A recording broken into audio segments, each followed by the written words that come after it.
मतलब आपको ये पढ़ना है बैक्टीरियल सेल डिवीजन, और दूसरा है जिसमें आप जेनेटिक रिकॉम्बिनेशन का पढ़ोगे, जिसमें कॉन्जुगेशन, ट्रांसडक्शन एंड ट्रांसफॉर्मेशन पढ़ोगे।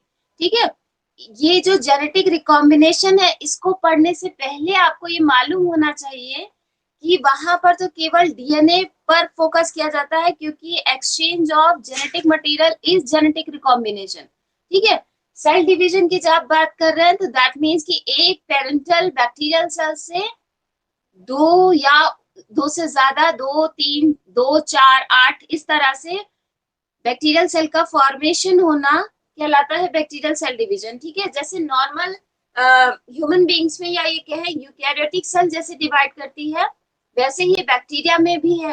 ठीक है, लेकिन जैसे यूकैरियोटिक सेल की जब हम बात करते हैं तो उसमें प्रॉपरली एक सेल साइकिल चलता है।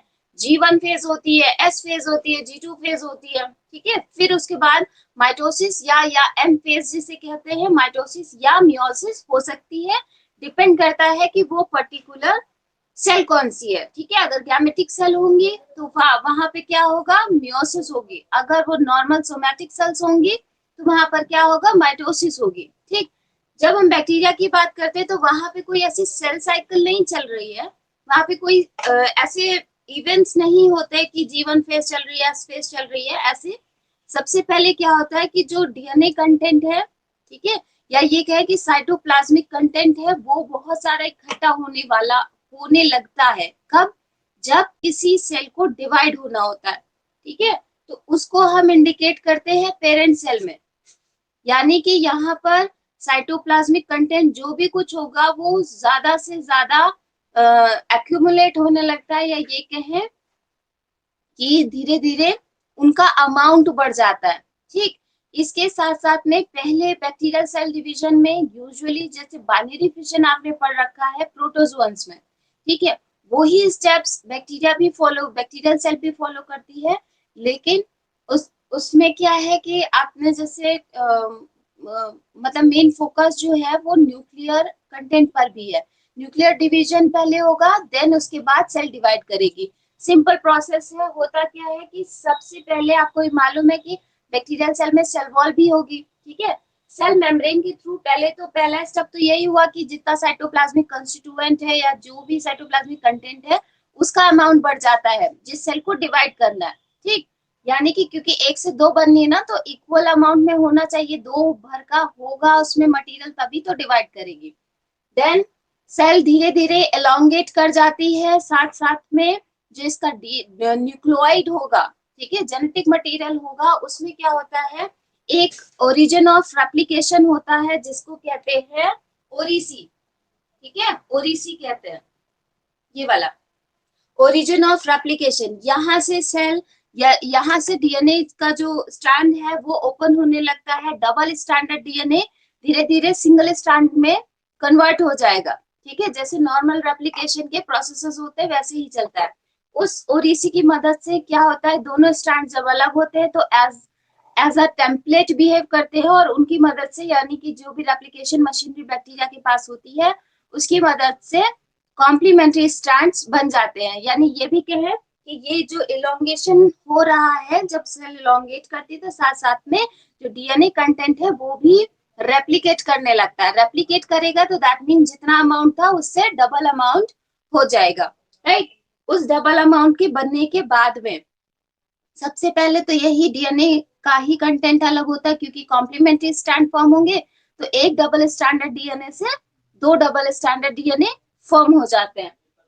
इसके साथ में जब ये इलोंगेशन हो चुका है उस वक्त क्या होता है कि सेल मेम्ब्रेन से ही धीरे धीरे सेल सेंटर की तरफ कंस्ट्रिक्ट करने लगती है, स्लिट्स बन जाते हैं। ठीक है, वो धीरे धीरे इतना ज्यादा ग्रो करते हैं कि पूरा का पूरा सेप्टा फॉर्म हो जाता है, जिसे सेल सेप्टम कहते हैं, या ये कहें कि सेल वॉल धीरे धीरे कंस्ट्रक्ट करके पर्टिकुलर अंदर की तरफ श्रिंक करने लगती है, जिससे क्या हुआ कि फाइनली टू डॉटर सेल्स एक पेरेंटल सेल से बन जाती है। ठीक है, यानी कि हर सेल डिवीजन में एक पेरेंटल सेल से दो डॉटर सेल्स बनेंगी, और यूजुअली इसका जो टाइम, मतलब एक बैक्टीरियल सेल से दो बैक्टीरियल सेल के बनने का जो टाइम पीरियड है वो लगभग कितना होता है, 20 मिनट।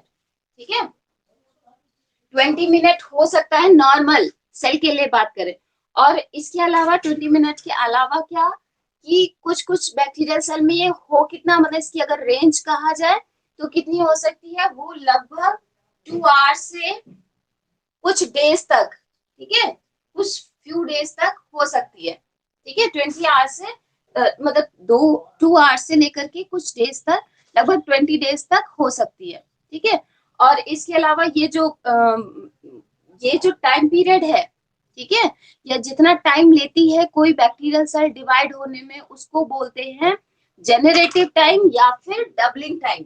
दो वर्ड्स आते हैं, जेनरेटिव टाइम या फिर डबलिंग टाइम, ठीक है।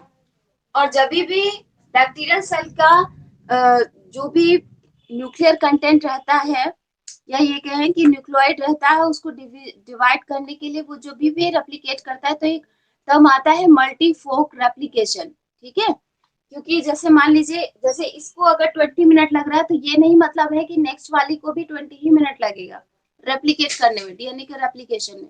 क्यों? क्योंकि उसमें मल्टीफोक बनते रहते हैं, तो वो जल्दी जल्दी डिवाइड करता रहता है, यानी कि फर्स्ट सेल को जितना टाइम लगा था, जरूरी नहीं है सेकेंड वाली को भी उतना ही टाइम लगे, ठीक है। तो ये वाला टाइम जो यूजुअली जनरली काउंट किया गया है, वो 20 मिनट से ही स्टार्ट होता है। लगभग 20 मिनट एक सेल से दो सेल बनने में लग जाता है। और उस टाइम पीरियड को क्या, या टाइम ड्यूरेशन को क्या बोलते हैं, जनरेटिव टाइम या फिर डबलिंग टाइम बोलते हैं। तो ये तो बात हो गई बैक्टीरियल सेल डिवीजन की। यूजुअली फॉलो किसको करता है, बाइनरी फिशन को। इसमें से कोई चीज ना समझ में आई हो तो पूछ लो।